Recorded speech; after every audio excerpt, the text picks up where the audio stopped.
j'ai fait un Zoom avec ma communauté du réseau des femmes chez Engie, Women in Networking. C'était au moment du confinement et j'ai vu des femmes en grand danger, avec des preuves, des bruits, des claquements de porte, des hurlements, des caméras qui s'éteignent. Voilà.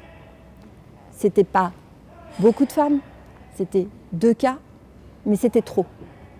J'ai pris mon courage à 2 mains, j'ai appelé ma direction générale, je leur ai dit voilà, la vie pro, vie perso, il n'y a plus vraiment de frontières puisque nous travaillons en confinement chez nous. Alors j'ai eu le feu vert de Catherine McGregor, j'ai eu le feu vert de Jean-Pierre Clamadieu et on a mis en place un certain nombre de choses sur les violences faites aux femmes et surtout on a ouvert la voie puisqu'on a mis le 3919 et tous les numéros utiles sur toutes les factures de nos 8 millions d'abonnés chez Engie.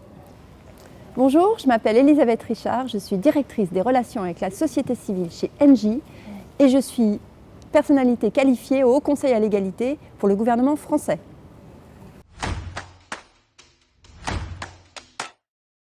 Je suis tombée dans la marmite il y a 16 ans de cela. Je travaillais pour un grand groupe français industriel qui s'appelait Suez à l'époque. Et le président de l'époque reçoit une ministre. Cette ministre lui dit « Eh bien, que faites-vous sur la place des femmes ?» Et le président de l'époque dit « Eh bien, tout, enfin rien, enfin certainement ce qu'il faut. » Il la raccompagne, le rendez-vous se termine. Coup de téléphone, je veux savoir ce qu'on fait sur la place des femmes. Et donc on a commencé à travailler là-dessus et il m'a demandé de mener cette mission sur la place des femmes il y a 16 ans. Et j'étais une des pionnières.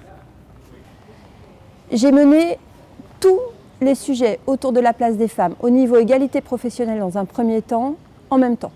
Et je me suis dit, les choses vont finir par payer d'une manière ou d'une autre à un moment donné.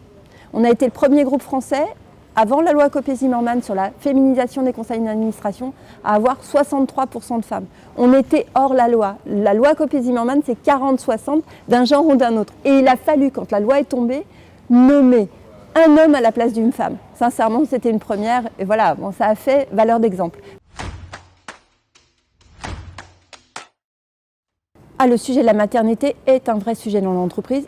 Donc quand vous capitalisez sur une jeune fille, ingénieure, que vous voulez l'embaucher, que vous la formez, que vous l'accompagnez dans l'entreprise, vous croyez en elle, elle a un premier bébé, c'est pas évident. Elle a un deuxième bébé, on la perd. C'est là qu'il a fallu effectivement neutraliser un certain nombre de choses, comme la prime. On a décidé de neutraliser cette prime sur base de l'année précédente, 100%. On a été le premier groupe français à avoir une crèche en immeuble de grande hauteur. Aujourd'hui, on se dit, bon, une crèche, finalement, on est en télétravail. Non, non, une crèche, c'est important. C'est important d'ouvrir la route. C'est important de montrer aux femmes et aux hommes qu'ils peuvent accompagner, laisser leur bébé, être tranquilles, travailler sereinement. L'entreprise est là aussi pour accompagner tous ces dispositifs. Tous ces sujets-là sont des sujets de décision politique. C'est une décision de direction générale. Il faut que la direction générale soit engagée sur ces sujets-là. Si elle ne l'est pas, on est comme des hamsters dans une roue et on n'y arrive pas. Nous, on a une direction générale forte, volontariste. Catherine McGregor a été la première femme CEO du CAC 40. Maintenant, elle a été rejointe par d'autres grandes femmes et c'est formidable. Mais elle a la volonté politique et managériale de soutenir et de faire avancer le sujet de la place des femmes et de la diversité au sens général.